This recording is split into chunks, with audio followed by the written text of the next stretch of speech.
New focus എന്ന എൻ്റെ YouTube channel 100 episode പിന്നിടുന്നു. ഈ അവസരത്തിൽ ഇന്ത്യൻ ഇടതുപക്ഷ പ്രസ്ഥാനത്തിന് അഭിമാനപൂർവ്വം എടുത്തു പറയാവുന്ന പേരാണ് ശ്രീ പിണറായി വിജയൻ എന്നത്. അതിദാരിദ്ര്യർ ഇല്ലാത്ത സമൂഹം ഉണ്ടാക്കുക എന്നത് അത്ര എളുപ്പമല്ല. കേരളം അതിദാരിദ്ര്യ മുക്ത കേരളമായി മാറിയിരിക്കുന്നു.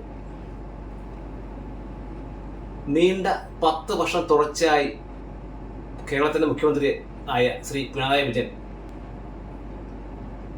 അദ്ദേഹത്തിന് വേണ്ടി എൻ്റെ ഈ 100ാമത് എപ്പിസോഡ് സമർപ്പിക്കുന്നു. എൻ്റെ യൂട്യൂബ് ചാനൽ നിങ്ങൾക്ക് ഇഷ്ടപ്പെട്ടെങ്കിൽ അത് സബ്സ്ക്രൈബ് ചെയ്യാൻ മറക്കല്ലേ. കൂടാതെ ലൈക്കും ഷെയറും ചെയ്യുക. അടുത്ത ഒരു വിഷയമായി ഞാൻ നിങ്ങളുടെ മുന്നിലേക്ക് എത്തുന്നതാണ്. അതുവരേക്കും വണക്കം. പിണറായി വിജയൻ എന്ന രാഷ്ട്രീയ നേതാവിൻ്റെ വളർച്ചയിൽ, കാരണം ഇത്രയും പ്രതികൂല സാഹചര്യങ്ങൾ, ഒരാളുടെ അടിച്ച് തകർത്ത് കാലൊടിക്കുക, കാല് തൂങ്ങിക്കിടക്കുക, കൈക്ക് പരിക്ക് പറ്റുക, അതുപോലെ തന്നെ ബോധം മറയുന്നവരെ ബൂട്ട്സ് ഇട്ട് ചവിട്ടുക, ഇത്രയും മൃഗീയ പീഡനങ്ങൾ ഏറ്റുവാങ്ങിയ ഒരാളാണെന്ന് കേരളത്തിൻ്റെ മുഖ്യമന്ത്രി ആയിരിക്കുന്നതെന്ന് നമുക്കൊരു പക്ഷേ പലരും ഈ തലമുറയിൽപ്പെട്ടവർ ഓർക്കുന്നുണ്ടാവില്ല. കൂത്തുപറമ്പ് പോലീസ് സ്റ്റേഷനിൽ കൊണ്ടുപോയി പിണറായി വിജയനെ മർദ്ദിച്ചതിന് കയ്യും കണക്കുമില്ല. അദ്ദേഹത്തിൻ്റെ കാല് ഒടിഞ്ഞു തൂങ്ങിയെന്നാണ് പറയുന്നത്. എന്ന് മാത്രമല്ല, അദ്ദേഹത്തിന് ബോധം മറയുന്നത് വരെ പോലീസ് ബൂട്ട്സ് ഇട്ട് ചവിട്ടി, ബെൽറ്റൂരി SI അടിച്ചു. അങ്ങനെ ഒരു നേതാവിന് കൊള്ളാവുന്നതിലേറെ പ്രഹരമേറ്റുവാങ്ങിയിട്ടും കീഴടങ്ങാതെ നിന്ന ഒരു ധൈര്യം. മുഖ്യമന്ത്രി പിണറായി വിജയന് 80 വയസ്സ് തികയുമ്പോൾ ഒരു മാധ്യമപ്രവർത്തകൻ എന്ന നിലയിൽ അദ്ദേഹത്തെക്കുറിച്ചുള്ള ഒരുപാട് ഓർമ്മകൾ മനസ്സിലുണ്ട്. ഏതാണ്ട് 10-40 വർഷമായിട്ട് പിണറായി വിജയൻ എന്ന രാഷ്ട്രീയ നേതാവിനെ, ഭരണകർത്താവിനെ നേരിട്ടറിയാം. സ്വാഭാവികമായിട്ടൊരു ദിവസം കോൺഗ്രസിൻ്റെ തന്നെ ചാണക്യനായി അറിയപ്പെടുന്ന മലബാറിലെ പ്രമുഖ നേതാവ്, നിലമ്പൂരിൽ നിന്നുള്ള ആര്യാടൻ മുഹമ്മദായിട്ട് എനിക്കൊരു സൗഹൃദം ഉണ്ടായിരുന്നു. ഒരുപാട് വാർത്തകൾ നമുക്ക് കിട്ടാൻ രാഷ്ട്രീയക്കാർ കാരണമാവും. അങ്ങനെ ആര്യാടൻ മുഹമ്മദുമായി സംസാരിച്ചു കൊണ്ടിരിക്കുമ്പോൾ തൻ്റെ ഒരു പതിവ് നടപ്പ് ശൈലിയിൽ പിണറായി വിജയൻ കടന്നു വരുന്നു. അപ്പോൾ കടന്ന് ചിരിച്ചുകൊണ്ട് കടന്നുപോയി. ഇവർ 2 വ്യത്യസ്ത ചേരികളിലാണെങ്കിലും അടുത്ത സുഹൃത്തുക്കളാണ്. അപ്പോൾ പിണറായി കടന്നുപോയപ്പോൾ പിണറായിയെ ചൂണ്ടിക്കൊണ്ട് ആര്യാടൻ, 90കളുടെ തുടക്കത്തിലാണെന്ന് ഓർക്കണം, EMS ഉണ്ട്. അപ്പോൾ ഈ സമയത്ത് ഒരു 2ാം നിര നേതൃത്വത്തിലാണെന്ന് പിണറായി ഉള്ളത്. എന്നാൽ പിണറായി കണ്ണൂരിലെ ശക്തനായിട്ടുള്ള നേതാവ് തന്നെയാണ്. അപ്പോൾ അന്ന് ആര്യാടൻ പറഞ്ഞൊരു വാക്ക് ഞാൻ ഇപ്പോഴും ഓർമ്മിക്കുന്നു. ആര്യാടൻ ഇന്ന് ജീവിച്ചിരിപ്പില്ല. ആര്യാടൻ പറഞ്ഞു, പിണറായിയെ സൂക്ഷിച്ചോളൂ. സൂക്ഷിച്ചതെന്ന് വെച്ചാൽ നല്ല അർത്ഥത്തിലാണ് പറഞ്ഞത്. As A journalist you should watch ചെയ്യും, പുള്ളിയെ ശ്രദ്ധിക്കണം. മാർക്സിസ്റ്റ് പാർട്ടിയുടെ അടുത്ത നേതാവായി ഉയർന്നു വരുന്നത് പിണറായി വിജയനായിരിക്കും. ആ 90കളുടെ തുടക്കത്തിലാണ് പറഞ്ഞത്. അന്ന് എനിക്ക് തോന്നിയിരുന്നു എന്തോ ഒരു പ്രത്യേകത പിണറായി വിജയൻ എന്ന നേതാവിനുണ്ട്. അദ്ദേഹം ഒരുപക്ഷെ ഈ മതപരമായി ഇതിനെയൊക്കെ എതിർക്കുന്ന പ്രസ്ഥാനത്തിൻ്റെതായിരുന്നിട്ട് കൂടി മതപരമായിട്ടുള്ള സംഘടനകളുടെ, പ്രസ്ഥാനങ്ങളുടെയൊക്കെ തലപ്പത്തുള്ളവരുമായിട്ട് ഒരു വ്യക്തിബന്ധമോ അല്ലെങ്കിൽ അവരുമായിട്ട് നേരിട്ടൊരു ഡയറക്റ്റ് ലിങ്ക് ഉണ്ടാക്കാൻ പിണറായി വിജയന് കഴിഞ്ഞിട്ടുണ്ട് എന്നുള്ളത് വളരെ ഇതായിട്ടുള്ള കാര്യമാണ്. ഇപ്പോൾ ബ്രണ്ണൻ കോളേജിൽ KSFൻ്റെ നേതാവായിട്ടിരിക്കുന്ന കാലത്ത് തന്നെ ഒരുപാട് സുധാകരനുമായിട്ടുള്ള ഏറ്റുമുട്ടലൊക്കെ സാധാരണ സംസാരിക്കാറുണ്ട്.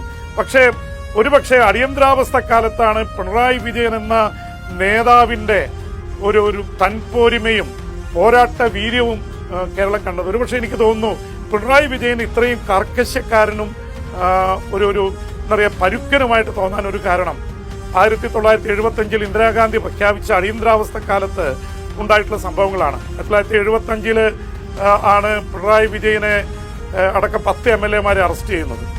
കൂത്തുപറമ്പ് പോലീസ് സ്റ്റേഷനിൽ കൊണ്ടുപോയി പിണറായി വിജയനെ മർദ്ദിച്ചതിന് കയ്യും കണക്കുമില്ല. അദ്ദേഹത്തിൻ്റെ കാല് ഒടിഞ്ഞു തൂങ്ങിയെന്നാണ് പറയുന്നത്. എന്ന് മാത്രമല്ല, അദ്ദേഹത്തിന് ബോധം മറയുന്നത് വരെ പോലീസ് ബൂട്ട്സ് ഇട്ട് ചവിട്ടി, ബെൽറ്റൂരി SI അടിച്ചു.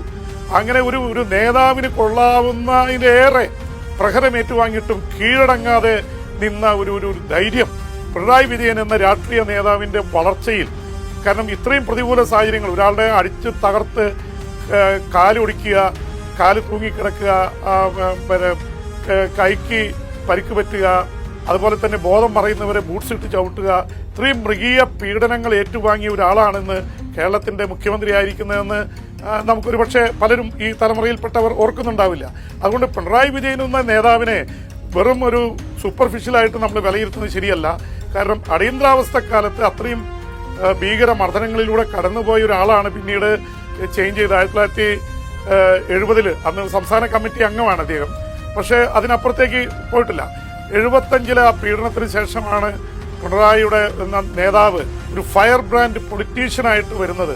നിയമസഭയിലൊക്കെ അദ്ദേഹത്തെ 90കളിൽ കാണുമ്പോൾ അദ്ദേഹം പാർട്ടിക്കുള്ളിലെ ഏറ്റവും കരുത്തനായിട്ടൊരു MLA-യും രാഷ്ട്രീയ നേതാവുമാണ്. പക്ഷെ അദ്ദേഹം പരസ്യമായിട്ട് കേരള രാഷ്ട്രീയത്തിൽ അറിയപ്പെടുന്ന തരത്തിൽ 90ൽ തുടക്കത്തിൽ എത്തിയിട്ടില്ല. പക്ഷെ 98 ആയപ്പോഴേക്കും അദ്ദേഹം സംസ്ഥാന സെക്രട്ടറി ആവുന്നു. പിന്നെയുള്ള ഒരു 98 മുതൽ 25 എന്ന് വെച്ചാൽ ഒരു 10-27 വർഷത്തെ കേരള രാഷ്ട്രീയത്തിൽ പിണറായി വിജയൻ എന്ന പേര് അതിശക്തമായിട്ടുണ്ട്. അദ്ദേഹത്തെക്കുറിച്ച് നമുക്ക് വിയോജിച്ച് ഒരുപാട് കാര്യങ്ങൾ പറയാൻ സാധിക്കും. കാരണം ഈ അടുത്ത കാലത്തുണ്ടായിട്ടുള്ള ഒരുപാട് വിവാദങ്ങളിൽ പിണറായി വിജയനെ ടാർഗറ്റ് ചെയ്തുകൊണ്ട് ഒരുപാട് ഇത് വന്നിട്ടുണ്ട്. അത് ഒരുപാട് സംഭവങ്ങളുടെ പേരിലായാലും അതൊക്കെ വരികയും അതിനൊക്കെ അദ്ദേഹം നേരിട്ടു എന്നുള്ളത് തന്നെയാണ്. പലപ്പോഴും ഇങ്ങനെ ഇത് വരുമ്പോൾ രാഷ്ട്രീയ നേതാക്കൾ വീണു പോകാറുണ്ട്. പക്ഷെ എവിടെയും കൂസുന്നില്ല, പിൻവാങ്ങാൻ തയ്യാറാവുന്നില്ല. അത് പല രാഷ്ട്രീയ നേതാക്കൾക്കും സംഭവിച്ചിട്ടുണ്ടെങ്കിൽ ഇത്രയും ഒരു വിമർശനത്തിന്റെ കുന്തമുന നേരിട്ടിട്ടുള്ള ചുരുക്കം നേതാക്കളിൽ ഒരാളാണ് പിണറായി വിജയൻ. ഇപ്പൊ 80 വയസ്സിലെത്തി നിൽക്കുന്നു എന്ന് പറയുന്ന ഒരു രാഷ്ട്രീയ നേതാവിനെ സംബന്ധിച്ചിടത്തോളം ഏതാണ്ട് വിരമിക്കലിന്റെ പ്രായമാണ്. പക്ഷേ ഇപ്പോഴും പിണറായി വിജയൻ സംസാരിക്കുന്നതും പ്രവർത്തിക്കുന്നതും നല്ല ഊർജത്തോടെയാണ്. ഒരുപക്ഷെ അദ്ദേഹത്തിന്റെ നടപ്പിലും ഭാവത്തിലൊക്കെ കുറച്ച് മാറ്റങ്ങൾ ഉണ്ടായിട്ടുണ്ടാവാം. പക്ഷേ കർക്കശ സ്വഭാവത്തിന് മാറ്റമില്ല.